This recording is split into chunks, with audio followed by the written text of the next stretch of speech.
오늘 우리에게 주신 하나님의 말씀 로마서 11장 1절부터 36절까지입니다. 봉독은 25절부터 36절까지 하겠습니다. 형제 자매 여러분, 나는 여러분이 이 신비한 비밀을 알기를 바랍니다. 그것은 여러분이 스스로 현명하다고 생각하는 일이 없게 하려는 것입니다. 그 비밀은 이러합니다. 이방 사람의 수가 다 찰 때까지 이스라엘 사람들 가운데서 일부가 완고해진 대로 있으리라는 것과 온 이스라엘이 구원을 받게 되리라는 것입니다. 그것은 성경에 이렇게 기록되어 있는 바와 같습니다. 구원하시는 분이 시온에서 오실 것이니 야곱에게서 경건하지 못함을 제거하실 것이다. 이것은 그들과 나 사이의 언약이니 내가 그들의 죄를 없앨 때에 이루어질 것이다. 복음의 관점에서 판단하면 이스라엘 사람들은 여러분이 잘 되라고 하나님의 원수가 되었지만, 택하심을 받았다는 관점에서 판단하면 그들은 조상 덕분에 하나님의 사랑을 받는 사람들입니다. 하나님께서 주시는 고마운 선물과 부르심은 철회되지 않습니다. 전에 하나님께 순종하지 않던 여러분이 이제 이스라엘 사람의 불순종 때문에 하나님의 자비를 입게 되었습니다. 이와 같이 지금은 순종하지 않고 있는 이스라엘 사람들도 여러분이 받은 그 자비를 보고 회개하여 마침내는 자비하심을 입게 될 것입니다. 하나님께서 모든 사람을 순종하지 않는 상태에 가두신 것은 그들에게 자비를 베푸시려는 것입니다. 하나님의 부유하심은 어찌 그리 크십니까? 하나님의 지혜와 지식은 어찌 그리 깊고 깊으십니까? 그 어느 누가 하나님의 판단을 헤아려 알 수 있으며 그 어느 누가 하나님의 길을 더듬어 찾아낼 수 있겠습니까? 누가 주의 마음을 알았으며 누가 주님의 좋은 자가 되었습니까? 누가 먼저 무엇을 드렸기에 주의 담례를 바라겠습니까? 만물이 그에게 선하고 그로 말미암아 있고 그를 위하여 있습니다. 그에게 영광이 세세히 있기를 빕니다. 우리가 살아가면서 가장 행복한 순간은 하나님을 알게 된 눈이 뜨이는 순간 같습니다. 하나님을 정말 살아계신 하나님으로 우리가 만나게 될 때, 그리고 하나님의 뜻을 알게 될 때, 또 하나님의 사랑을 내가 이렇게 경험하게 될 때 우리 인생이 바뀌는 모양입니다. 100마디 잔소리로 안 고쳐지던 사람이, 또 본인이 그렇게 결심해도 고쳐지지 않던 사람이 인생이 확 바뀌는 것은 하나님을 만나는 눈이 열렸기 때문입니다. 이번에 미국에서의 일정 중에도 24시간 예수님을 바라보시라고, 그리고 매일 일기를 써가면서 주님을 주목하는 삶을 지켜가 보시라고 그렇게 권해드렸어요.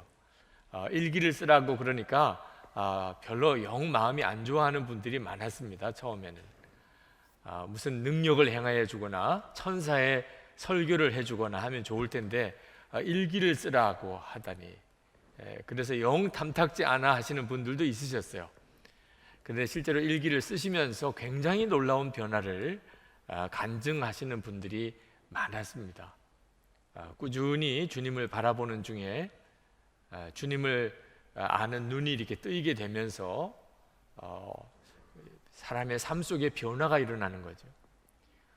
설교를 듣고 그냥 일기를 쓰기 시작하신 분이 있으시더라고요. 어느 남자 권사님이 한 6개월째 일기를 쓰시면서 늘 주님을 주목하며 사셨는데 삶이 완전히 바뀌셨다는 거예요. 그래서 세미나 중에 그분이 소그룹 모임에 들어가서 자기 삶의 변화를 얼마나 강하게 간증하시는지 세미나 진행하는데 큰 도움을 받았었습니다. 주님을 바라보는 눈이 뜨이는 것은 정말 놀라운 일입니다. 오늘 이 예배 때 주님이 그 역사를 여러분에게 주시기를 축복합니다. 주님을 바라보는 눈도 뜨이고 주님의 뜻을 깨닫고 하나님의 사랑도 경험하는 성령의 역사하심이 여러분에게 있기를 원합니다. 로마서 11장은 우리에게 그 눈을 열어주고 있어요. 하나님의 뜻이 뭔지, 하나님의 사랑이 뭔지 하는 것을 열어주는 참 귀한 성경입니다. 이 로마서 9장, 10장, 11장은 사실 사도 바울이 어떤 의도를 가지고 쓴 성경인데 유대인들의 구원 문제입니다. 하나님이 택하신 유대인들을 왜 하나님이 십자가 복음을 거절하게 만드셨을까? 그건 정말 참 설명하기 어려운 문제거든요. 그런데 사도 바울이 로마서 11장에서 하나님은 절대로 하나님이 택한 백성을 버리신 적이 없다 하는 말씀을 하고 계십니다. 우선은 사도 바울 자신을 이야기하고 있어요. 사도 바울은 유대인이고 바리새인 중에 바리새인이고 예수 믿는 사람을 엄청나게 핍박하던 사람이에요. 그러니까 예수를 안 믿을 수밖에 없는 사람, 그런 사람이 사도 바울인데 자기가 예수 믿고 예수님의 사도가 된 것에 대해서 이야기합니다. 하나님이 유대인들을 다 버리신 게 아니라 유대인들 중에도 예수를 믿는 사람을 하나님이 택하여 예수 믿게 하셨다고 말씀하고 있어요. 열왕기상 19장 엘리야 이야기를 합니다. 엘리야가 하나님 앞에 정말 안타까운 기도를 드렸어요. 하나님, 나밖에 남지 않았습니다. 그래 보이는 거예요. 하나님, 이 이스라엘 백성들 중에 진짜 하나님을 믿고 섬기는 사람은 나밖에 없습니다. 나 혼자 남았어요. 그랬을 때 하나님께서 말씀하셨어요. 아니다. 바알에게 무릎 꿇지 않은 7,000명을 내가 두고 있다. 그래서 사도 바울이 말합니다. 유대인들이 다 하나님을 십자가의 복음을 거절한 게 아니라 은혜 받은 사람, 택함 받은 사람은 그들이 예수님을 믿고 있다. 그러면서 또 말씀하기를 25절에서 28절까지 유대인들이 마음이 이렇게 완고해진 것은 복음이 이방인들에게 건너가서 이방인들이 다 구원을 받게 되려고 하나님이 그렇게 하신 것이라. 이방인 구원을 위하여. 그리고 이제 마지막 때는 이스라엘 백성들도 다 하나님께로 돌아오게 될 것이라 하는 말씀을 하고 있습니다. 그러면서 25절에 이건 놀라운 신비의 비밀이라고 말합니다. 이방인들이 구원을 받고 또 유대인들도 다 복음을 받아들이게 되는 일을 하나님이 계획하셨다는 것을 사도 바울에게 하나님이 계시해 주신 거예요. 여러분, 이 로마서 11장의 이 이야기는 우리에게도 굉장히 신비한 말씀입니다. 단순히 유대인들이 결국은 복음을 받아들이게 될 것이라고 하는 예언만 아닙니다. 이 로마서 11장의 이야기는 마지막 종말의 때에 되어질 일에 대한 예언이기 때문에 우리에게도 굉장히 중요한 말씀입니다. 여러분, 사도 바울이 25절에서 이방인의 충만한 수가 들어오기까지 이렇게 말씀을 했는데 이 이방인의 충만한 수라고 하는 개념이 굉장히 중요합니다. 예수님께서도 이런 말씀을 하셨어요. 누가복음 21장 24절에 그들이 칼날에 죽임을 당하며, 여기 그들은 유대인입니다. 모든 이방에 사로잡혀 가겠고 예루살렘은 이방인의 때가 차기까지 이방인들에게 밟히리라. 예수님도 이방인의 때가 있다고 말씀하셨는데 이게 무슨 뜻이냐면 복음이 모든 민족에게 다 전해지게 될 때가 있다는 거예요. 모든 민족에게. 지금은 이 말씀이 기록된 이후 2000년이 지났습니다. 그리고 우리가 정말 그와 같은 때가 다 이루어지고 있다는 것을 보고 있어요. 지금 세계 모든 민족에게 복음이 거의 다 들어가 있습니다. 아직도 자기 민족의 말과 언어로 복음을 듣지 못하는 사람이 극소수예요. 어떤 선교학자는 2020년이 되면 그러면 모든 족속의 언어로 성경이 다 번역이 될 것이라고 말하기도 합니다. 굉장히 가까운 때에 이 말씀이 이루어지는 거죠. 이 모든 족속에게 복음이 전해지는 것이 이방인의 때인데 마태복음 24장 14절에 보면 그때에 이 세상이 이제 종말이 오게 될 것이라. 예수님께서 재림에 오실 것이라 라고 말씀을 한 겁니다. 지금은 역사는 그렇게 가고 있어요. 여러분, 세계 역사를 여러 사건을 통해서 우리가 뉴스나 인터넷으로 듣고 보는데, 보는 관점이 다양하지만 우리 예수 믿는 사람은 이 말씀에 근거해서 세계 역사를 볼 필요가 있습니다. 복음은 결국은 이런저런 사건을 통해서 모든 족속과 민족에게 전해지게 됩니다. 자, 그런데 이제 마지막 극적인 드라마가 하나 이제 남아 있습니다. 그게 뭐냐면 이스라엘 백성들, 유대인들이 예수님께로 돌아오는 거죠. 31절 말씀을 보겠습니다. 이와 같이 지금은 순종하지 않고 있는 이스라엘 사람들도 여러분이 받은 그 자비를 보고 회개하여 마침내는 자비하심을 잊게 될 것입니다. 지금 정말 유대인들이 예수를 믿는 이 비율이 갑자기 높아지고 있어요. 지금 이스라엘 선교사님들이 이구동성으로 하는 이야기가, 지금 이 이스라엘 사람들 중에 예수를 믿는 사람이 급격하게 늘어나고 있습니다. 사도 바울이 2000년 전에 이 말씀을 할 때만 해도 상상도 안 되던 일입니다. 근데 이것이 2000년 뒤 지금에는 우리에게는 너무나 놀라운 현실이 되어 있는 거예요. 사도 바울이 하나님으로부터 이 비밀을 깨닫게 됐을 때 사도 바울은 하나님 앞에 정말 탄성을 지르면서 하나님께 찬양을 올려드렸습니다. 33절입니다. 하나님의 부유하심은 어찌 이리 크십니까? 하나님의 지혜와 지식은 어찌 그리 깊고 깊으십니까? 그 어느 누가 하나님의 판단을 헤아려 알 수 있으며 그 어느 누가 하나님의 길을 더듬어 찾아낼 수 있겠습니까? 사도 바울은 자기 자신이 유대인이기 때문에 하나님이 이와 같이 하실 것에 대해서 사도 바울에게 깨닫게 하셨을 때 너무너무 감격스러웠어요. 그러나 우리도 오늘 마찬가지예요. 아마 우리는 사도 바울보다 더 할 겁니다. 왜냐하면 2000년 전에 사도 바울이 받았던 이 계시의 말씀이 지금은 실제로 우리가 이루어지고 있는 그때에 살고 있어요. 아마 여기에 계신 분들 중에 상당히 많은 분들은 실제로 주님이 재림이 오실 때 그 재림하신 주님을 맞이할 수 있을지 모르겠어요. 왜냐하면 성경이 말하고 있는 이 예언이 놀랍게 이루어지고 있는 때에 우리가 살고 있기 때문입니다. 복음은 모든 민족에게 전해지고, 그리고 유대인들이 예수님께로 돌아오는 일이 우리 주님이 재림하시기 전에 이루어질 일이라는 거죠. 그런데 오늘 이 말씀 중에 우리가 한 가지 조심스럽게 다루어야 할 것은, 유대인들이 예수님의 십자가 복음으로 돌아오게 될 것이라는 이 메시지가 곡해되기 쉬운 메시지예요.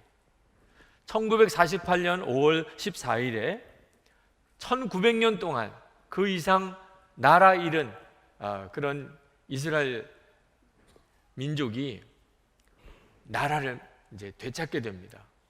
이건 정말 극적인 사건이고 있을 수 없는 일과 같은 일이죠. 그래서 지금 이스라엘이라는 나라가 생긴 거죠. 근데 이 이스라엘이, 지금 있는 이스라엘이라는 이 국가가 로마서 11장 예언의 성취다라고 보는 의견이 있습니다. 기독교인들 사이에. 특히 미국에는 그런 의견을 가지고 있는 분들이 상당히 많고, 우리 한국 교회 안에도 그런 의견을 가지고 있는 분들이 있으세요. 그래서 왠지 이스라엘은 우리 편 같아요. 특히 우리 기독교인에게는. 팔레스타인은 남의 편 같아요. 그런 느낌이 있어요. 그래서 이스라엘은 잘 돼야 되고 팔레스타인은 빨리 쫓겨나야 되고, 이런 느낌을 가지고 있는 분들이 있는데, 이것은 성경에 대한 굉장한 곡해입니다. 유대인들이 예수님 복음으로 돌아오는 거하고 지금 이스라엘과 팔레스타인의 문제는 같이 연결시키면 안 돼요. 팔레스타인 선교사님들 많습니다. 그분들을 찾아가서 만나보면 팔레스타인 중에 기독교인들이 많아요. 그러면 하나님은 이스라엘이라고 하는 나라를 회복시키기 위해서 팔레스타인 사람들은 다 내쫓아야 되는 것이, 그게 복음일까요? 지금 이스라엘과 팔레스타인의 문제는 단순히 이 성경의 예언 성취로 이해할 수 있는 문제가 아닙니다. 성경이 예언하고 있는 것은 이스라엘이라는 나라가 독립을 하고 회복이 되는 데 초점이 있는 게 아닙니다. 유대인들이 예수를 믿게 될 것이라는, 단순히 그거 하나예요. 유대인들이 예수를 믿게 될 것이다. 그들도 예수님께로 돌아오게 될 것이라는 거지, 팔레스타인 사람들은 내쫓아야 된다는 뜻이 아닙니다. 우리가 유대인들이 예수님께로 돌아오기 위해서 전도도 하고 기도도 해야 합니다. 그건 굉장히 중요해요. 동시에 팔레스타인 크리스천들을 위해서, 그들도 구원받기 위해서 동시에 기도도 하고 전도해야 하고, 이스라엘 나라 편에 서야 한다, 이런 뜻은 아니라는 겁니다. 중요한 기도 제목이긴 하지만, 이 로마서 11장은 절대로 흥미로운 예언을 말하려고 하는 게 아닙니다. 한번 두고 보자, 정말 유대인들이 다 예수를 믿게 되나 안 되나 한번 지켜보자, 그런 뜻으로 이 말씀을 주시고 계신 게 아닙니다. 이 로마서 11장의 핵심 메시지는 하나님의 사랑입니다. 하나님은 사랑의 하나님이시라. 하나님은 당신이 택하신 백성을 절대로 포기하지 않으시고 버리지 않으시고 반드시 구원하신다. 하나님은 사랑하시니까.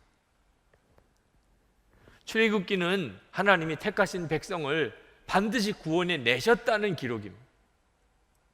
애굽에 종살이 하고 있었지만 하나님은 당신의 택하신 백성을 반드시 구원해 내셨다. 요한계시록은 뭡니까? 하나님이 택하신 백성을 마지막 날 하나님은 반드시 지키고 보호하시고 구원하실 것이라고 하는 예언입니다. 여러분, 종말이라고 하는 여러 가지 징조를 들을 때 반드시 그 종말의 메시지에 담겨있는 핵심을 아셔야 합니다. 그것은 하나님은 당신의 택하신 백성을 반드시 구원하시고 건져내신다. 근데 문제는 누가 택한 백성이냐 하는 거죠. 나는 택한 백성일까? 하나님이 택하신 자는 반드시 포기하지 않으시고 지키시고 구원하신다면 나는 택한 백성일까? 택한 백성은 도대체 누구를 말하는 걸까? 하는 문제가 생기게 됩니다.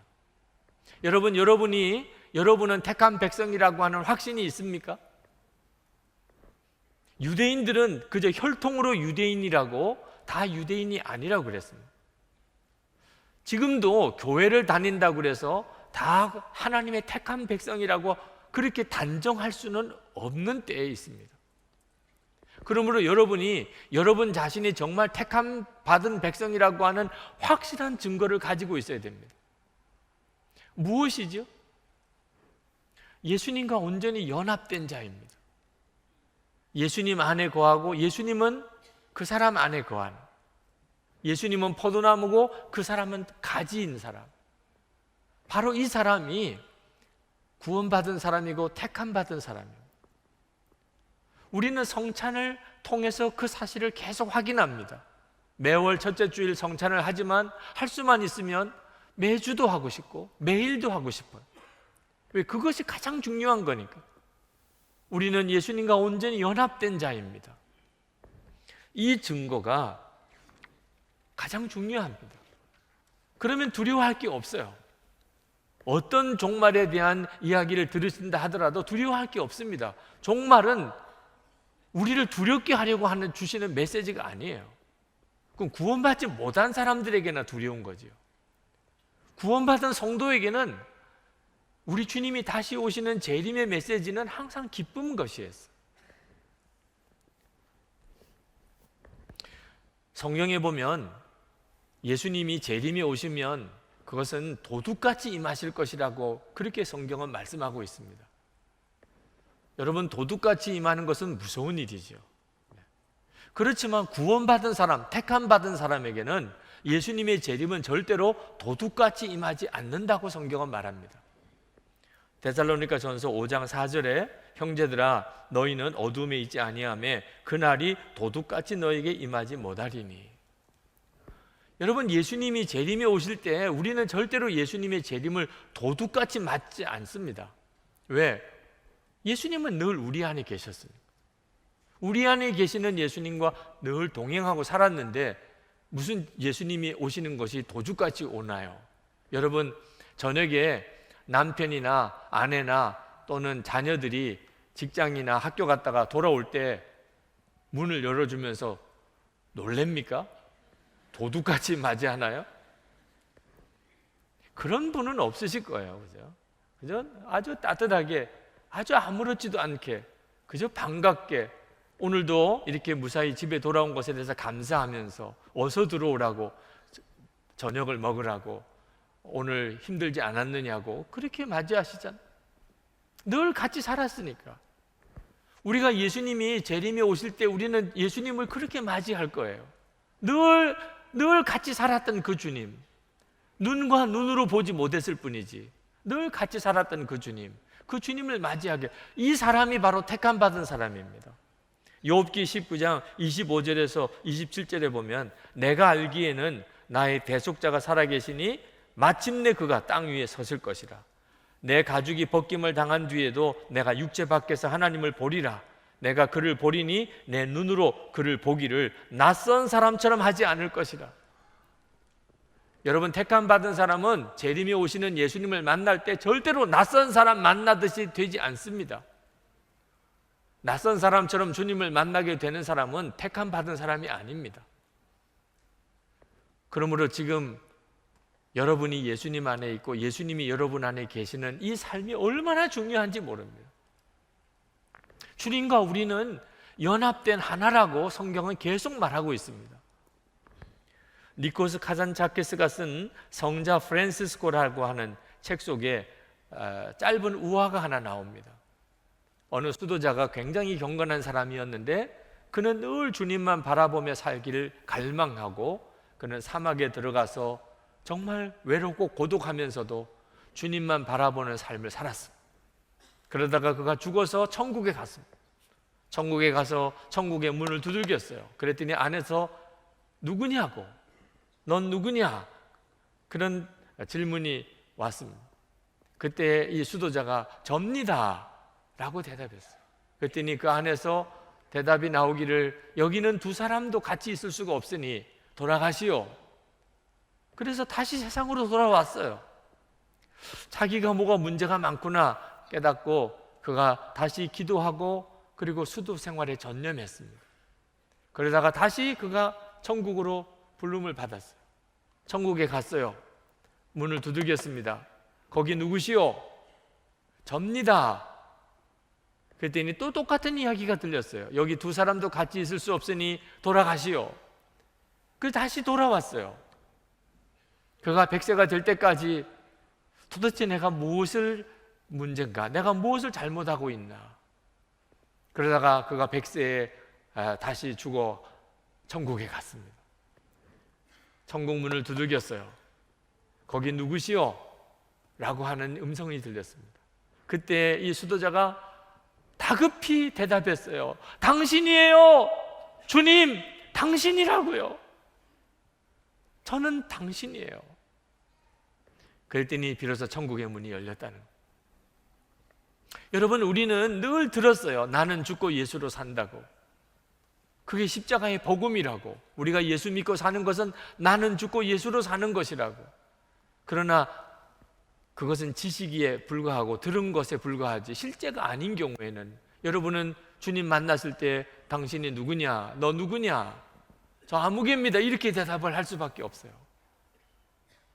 주님, 저 주님 당신이에요.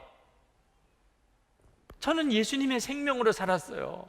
나는 죽고 예수님으로 살았다고요. 이것이 진짜가 되어야 되는 거예요. 언제 여러분에게 질문이 와도 여러분이 나는 죽고 저는 예수님으로 살았어요. 십자가의 복음은 우리가 세례 받을 때 예수님과 연합하여 죽고 함께 옛사람이, 이제는 새 사람이 예수님과 함께 주님의 생명으로 사는 거거든요. 여러분이 정말 종말을 잘 준비하는 자라면 뭘 확인해야 되냐면 때와 징조를 항상 분별하고 주님이 오늘 오나 내일 오나 이걸 따지라는 게 아니고 예수님과 연합한 자인지, 나는 정말 예수님과 연합한 바로 그 사람인지를 여러분이 점검해야 됩니다. 예수님과 연합한 자는 도대체 어떤 사람일까요? 사랑의 사람이에요. 예수님 그분이 사랑이십니까? 요한복음 13장 35절에 너희가 서로 사랑하면 이로써 모든 사람이 너희가 내 제자인 줄 알리라. 누가 택함 받은 사람인지, 누가 마지막에 구원받을 사람인지 세상 사람이 다 안다 그랬어요. 모든 사람이 다 안다. 뭘 보고 알아요? 서로 사랑하면. 여러분, 택함 받은 사람, 구원받은 사람은요, 모든 사람이 다 알아요. 사랑 때문에 알아요. 사랑 때문에. 하나님은 사랑이세요. 하나님의 택함 받은 자녀도 역시 사랑입니다. 여러분, 죽으면 다 사라져요. 하나밖에 안 남아요. 사랑만 남아요. 고린도전서 13장 8절에 사랑은 언제까지나 떨어지지 아니하되 예언도 패하고 방언도 그치고 지식도 패하리라. 여러분이 만약에 사랑하지 못하고 산다면 죽으면 아무것도 남는 게 없어요. 여러분이 사랑하고 산다면 죽고 난 다음에 그대로예요. 사랑은 영원히 떨어지지 않는다고 그랬어요. 안타깝게도 종말이 온다고 그렇게 외치고 순결한 주님의 신부라고 자기들은 주장하는 그런 이들이 있어요. 근데 이들이 영적으로 굉장히 거친 걸 보아요. 인터넷 사이트에 들어가면 재림을 준비하는 메시지를 전하는 사이트들이 있습니다. 주님의 정결한 신부라고 하는 것은 절대로 나쁜 메시지는 아니에요. 그런데 문제는 그들이 주장하는 것을 가만히 들어보면 그 메시지는 너무 두렵고 또 너무 어둡고 너무 염세적이고 너무 분리주의적이에요. 주님의 거룩한 신부는요, 분위기가 절대로 그렇지 않습니다. 주님의 거룩한 신부의 분위기의 핵심은 사랑이에요. 기쁨이고 감사예요. 주님의 거룩한 신부가 우리는 구원받았고 너희들은 아니고, 우리와 함께 하는 자는 구원받은 자고 우리와 함께 하지 않는 자들은 다 멸망당할 자고, 그러면 벌써 그는 주님의 정결한 신부 아니에요. 우리와 함께 모여야, 우리와 함께 있어야 우리가 다 마지막 때에 들림도 받고 구원도 받는다. 그건 굉장한 미혹이에요. 진짜 주님의 정결한 신부는 절대로 그렇게 생각 안 해요. 우리가 시한부 종말론 때문에 굉장한 어려움을 겪었어요. 그런데 지금도 여전히 시한부 종말론 그 흐름은요, 인터넷에 보면 흐름이 여전히 있어요. 징조를 따지고, 그리고 사람들을 판단하고 정죄하고, 사람을 은근히 두려움 속에 몰아넣으면서 사람을 묶고 놓으려고 하는 그런 메시지는요, 전부 이 종말에 대한 완전한 왜곡이에요. 구원받은 자는요, 주님이 다시 오신다는 소식을 들으면 마음속으로부터 기뻐요. 그들은 늘 사랑하고 살았어요. 사랑이 택함 받은 자의 증거예요. 로마서 11장에서 하나님께서 결국은 유대인들도 다 구원하실 것이라고 이렇게 말씀하시는 이유는요, 이방인들에게, 구원받은 이방인들에게 유대인들을 제발 멸시하고 판단하고 정죄하고 교만하지 말라. 유대인들이 복음을 거절하는 이 완고함이 있지만 그들도 하나님이 나중에 다 건져내실 거니까 절대로 그들을 정죄하고 미워하지 말라. 우리의 구원의 뿌리는 유대인에게서부터 비롯된 것이에요. 그 원 가지를 잘라내고 그리고 다른 가지를 접붙인 것에 불과한다. 우리들은 이 유대인의 뿌리에 접붙임을 당한 거예요. 그러므로 절대로 교만하면 안 된다. 그러면서 두려운 말씀을 하셨어요. 21절에 하나님께서 본래의 가지들을 아끼지 않으셨으니 접붙은 가지도 아끼지 아니하실 것입니다. 여기에 하나님이 이렇게까지 경고하시는 이유는 판단하고 정죄하고 분리하는 것에 대해서 말씀하고 있어요. 이방인들은 하나님의 인자하심으로 구원을 받았습니다. 그러므로 항상 하나님의 인자하심 속에 살아 있어야 돼요. 그렇지 않으면 무서운 일이 이방인들에게 일어납니다. 22절이에요. 그대가 하나님의 인자하심에 머물러 있으면 하나님이 그대에게 인자하게 대하실 것입니다. 그렇지 않으면 그대도 잘릴 것입니다. 로마서 11장 메시지는 결국 마지막 날 되어질 일을 내다보면서 이방인 기독교인들에게 유대인들을 품어주라, 유대인들을 위해서 섬기라, 그들을 아끼라. 우리가 이 말씀대로 지난 2000년 동안 했으면 유대인들은 벌써 구원받았을 거예요. 그런데 안타깝게도 2000년 기독교 역사에 유대인들을 향한 기독교인들의 핍박이 말할 수가 없었어요. 세계 2차 대전 때 독일에 의해서 유대인 600만 명이 학살당한 이 일은요, 뿌리가 유대인들을 혐오하는 기독교인들의 생각 속에서 시작이 되어 있습니다. 사도 바울이 그렇게 안타까웠던 거예요. 복음을 거절하는 유대인들을 이방인 기독교인들이 미워하고 그들을 멸시하고 교만하게 할까 봐. 하나님의 계획은 그게 아닌데 말이에요. 그런데 기독교 역사는 안타깝게도 그렇게 흘러갔어요. 오늘 설교를 준비하면서 나는 진정으로 주님을 맞이할 준비가 되었는지를 생각해 보게 됐습니다. 진정으로 준비된 주님의 신부는 예수님과 온전히 연합한 사람, 다른 사람이 보면 예수님을 보는 것 같은 사람, 그것은 단적으로 설명하면 사랑입니다. 사랑. 이번 코스타 30주년 기념대회가 지난 화요일부터 목요일까지 있었습니다. 그때 둘째 날 저녁에 순교라는 영화를 보았습니다. 저는 여러분들이 그 영화를 꼭 한번 보시게 되기를 권합니다. 그 영화 속에 고 배영규 목사님의 순교 이야기가 나옵니다. 그 다음날 폐회 예배 때 무학교에 담임하시는 김창건 목사님께서 폐회 예배 설교를 하셨는데 그 배영규 목사님 이야기를 하셨어요. 그 배영규 목사님이 제주도 분이십니다. 제주 영락교회를 담임하실 때 배영규 목사님을 거기서 만났다는 거예요. 그때는 그는 청년이었습니다. 그는 하나님 앞에 헌신해서 주의 종이 되기 위하여 그때 시험을 준비하고 공부를 하고 있었습니다. 그런데 김창건 목사님께서 너무나 괴로워하시면서 말씀하셨어요. 그 배은규 목사님의 순교 영상을 보면서 너무너무 마음이 고통스러웠다는 거예요. 왜? 그 배은규 목사님과의 관계가 별로 좋지 않았었다는 거예요. 그 배은규 목사님을 내가 품어주지 못한 것에 대해서 솔직한 고백을 하셨어요. 그때 공부방이 없어서 공부 못하는 아이들을 교회에서 다 오라 그래서 교회에서 공부를 하게 해주었습니다. 공부방을. 근데 담임 목사님이 가만히 보니까 애들이 모여가지고 공부는 안 하고 계속 장난치고 놀기만 하는 겁니다. 그래서 이렇게 해서는 안 된다. 이건 기본 취지가 아니다. 그래서 교회 공부방을 폐쇄시켰어요. 교회 와서 떠들고 놀려면 교회 오지 마라. 근데 배윤규 목사님이 청년 때 찾아왔더래요. 목사님, 저는 공부할 데가 없습니다. 저는 교회 와서 공부해야 됩니다. 목사님이 고집을 부리셨대요. 원칙은 원칙이다. 이러면 공부방 열어줄 수 없다. 그게 너무너무 괴로웠다는 거예요.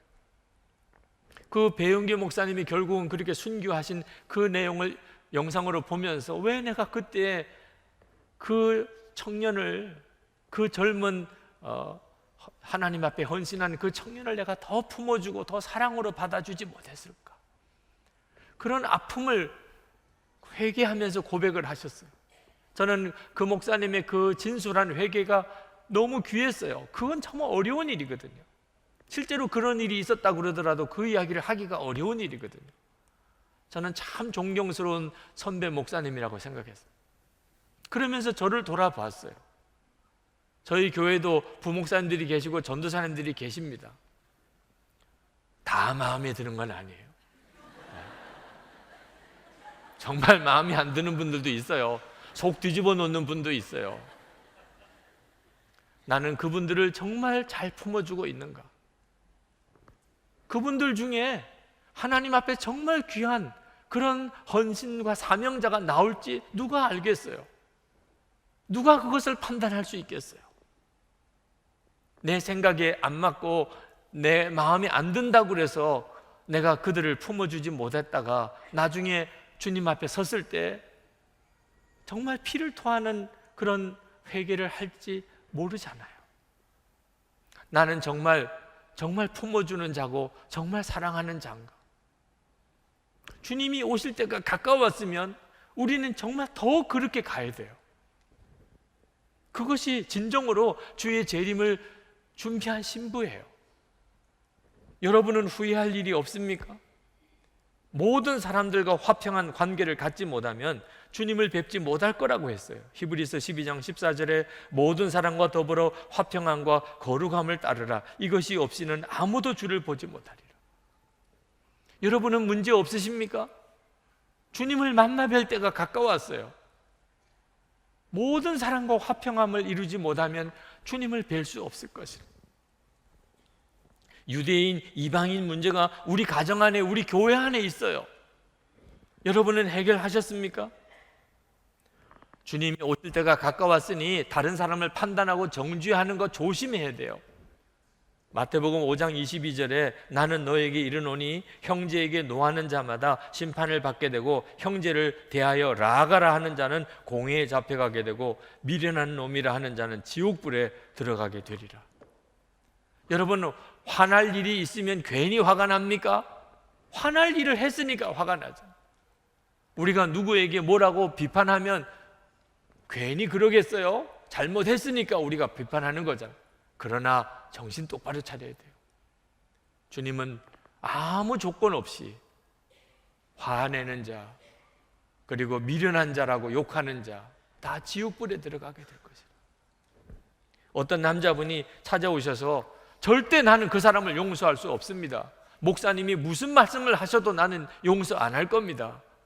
그래서 제가 그분에게 내일 예수님이 재림하신다고 그래도 용서 안 하시겠습니까? 그랬더니 그러면 해야죠 이러더라고요. 내일 주님이 재림이 오신다고 생각하고 모든 사람과의 관계를 맺어야 돼요. 여러분, 내일 주님이 오신다 그래도 괜찮겠냐?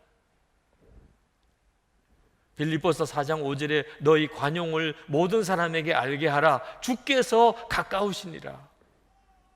여러분, 우리가 서로 사랑하라 하는 이 말씀만 정말 평생 지키고 살았다면 벌써 세상은 뒤집어졌을 거예요. 우리의 가정 다 뒤집어졌을 거예요. 우리의 일터, 우리 교회 엄청난 역사가 일어났을 거예요. 그냥 오직 하나, 서로 사랑하라, 서로 사랑하라, 그거 하나만 평생 지키고 살았다. 그러므로 지금부터 우리는 이젠 정신 차리고 정말 서로 사랑하라, 이 말씀 붙잡고 살아야 합니다. 그리고 우리가 이렇게 하면 우리는 택함 받은 자의 증거가 있는 거예요. 하나님은 반드시 우리를 포기하지 않으세요. 그리고 우리에게 계속해서 하나님의 사랑을 부어주세요. 하나님의 사랑이 부어지는 사람만 다른 사람을 사랑할 수 있는 거예요. 24시간 주님을 바라보시라고 권해드리는 이유예요. 영성일기 쓰면서 일어난 변화는요, 사람을 사랑하는 능력이 커져요. 사람을 보는 눈이 달라져요. 주님을 바라보았는데 왜 사람 보는 눈이 달라지나 몰라. 종말이 가까웠다, 주님의 재림의 때가 가까웠다는 이런저런 이야기를 들으실 때 여러분 흔들리지 마시고 오직 여러분 자신이 정말 예수님과 연합된 자인지, 사랑의 증거가 있는지를 확인하고 사시기를 축원합니다. 기도하겠습니다. 우리 다 같이 이 시간 하나님 앞에, 하나님 나에게 사랑을 부어 주옵소서. 우리 그렇게 부르짖고 기도하실 텐데 여러분의 마음의 심령에 오늘 주의 성령이 말씀으로 치셔서 여러분 속에 있는 모든 사람에 대한 원망과 미움이 다 십자가에 처리되고 성령의 능력으로 사랑의 기적이 일어나게 되기를 축복합니다. 여러분 따라 하시고 같이 통성으로 기도하겠습니다. 주여 나에게 사랑을 부어 주시옵소서. 나에게 사랑을 부어 주시옵소서.